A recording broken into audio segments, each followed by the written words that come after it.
পৰিয়ালটোক আহি থকা দিনত পৰিয়ালটো কেনেকৈ চলিব কাৰণ এই পৰিয়ালটো হেৰাই যোৱা এই ভাতিটো ঢুকাই যোৱাৰ কাৰণে আহি থকা দিনত এই ফেমিলিটো যথেষ্টখিনি অসুবিধা হ'ব গতিকে আমি বিচাৰিছিলোঁ যে নন্দিনী কাশ্যপৰ যদি নিজৰ যদি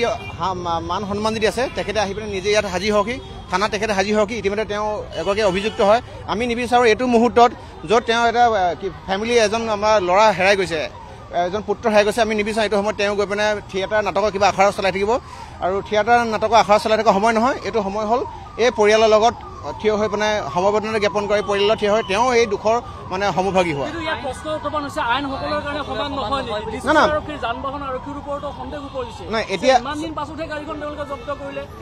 এতিয়া এই মুহূৰ্তৰ পাছৰ পৰা সকলোবিলাক জল পটপট হৈ গ'ল যে নন্দিনী কাশ্যপে কৈছিলে যে আমি যিমানখিনিলৈকে শুনিছিলোঁ যে সামান্য তেওঁ আঘাতপ্ৰাপ্ত হৈছে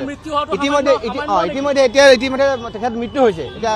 নন্দিনী কাশ্যপৰ ওপৰত অসম পুলিচ প্ৰশাসন দিছপুৰ পুলিচ প্ৰশাসনে কি বিহিত ব্যৱস্থা ল'ব আইন সকলোৰ কাৰণে সমান বুলি কোৱা কথা এতিয়া আমি আহি থকা দিনত এতিয়া পৰীক্ষা কৰিম যে নন্দিনী কাশ্যপ বুলি কোৱা যি অভিযুক্ত যিয়ে ইতিমধ্যে ঘটনাটো সংঘটিত কৰিছে তেওঁৰ চিনেমা থিয়েটাৰত আপুনি তেওঁ ব্যস্ত থাকিলে নহ'ব তেখেতক এৰেষ্ট কৰিব লাগিব জেল হাজতলৈ প্ৰেৰণ কৰিব লাগিব আৰু উচিত ক্ষতিপূৰণ ফেমিলিক দিব লাগিব ইতিমধ্যে আমি গম পাওঁ বিলাসী অসমত আমি অলপ সময় আগত ব্লাড দি গৈছোঁ কিন্তু আমি দেখিবলৈ পাইছোঁ যে ঘটনাটো আমি গম পালোঁ যে আমি দিয়া ব্লাড তেখেতে ল'বলৈ নাপালেই আৰু কথাটো এনেকুৱা ধৰণৰ যে এই বিষয়টোৰ উচিত তদন্ত হ'ব লাগিব আৰু নন্দিনী কাশ্যপৰ যদি মান সন্মান আছে নিজৰ তেখেতে আহি নিজে উপস্থিত হ'বহি লাগে আৰু আহি থকা দিনত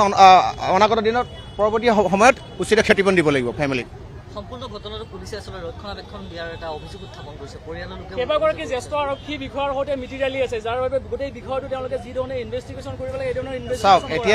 এতিয়া ঘটনাটো আহি পিনে একদম শেষ পৰ্যায়ত সকলো আমি আহি পাইছোঁ আৰু ইয়াত কোনো একো কথা লুকুৱাই ৰাখিব নোৱাৰিব আৰু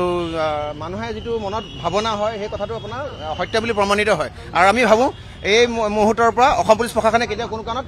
1 ছেকেণ্ডৰ কাৰণে আপোচ কৰিব নালাগে আৰু ঘটনাটো 100% এটা মানে তদন্ত চলিব লাগে।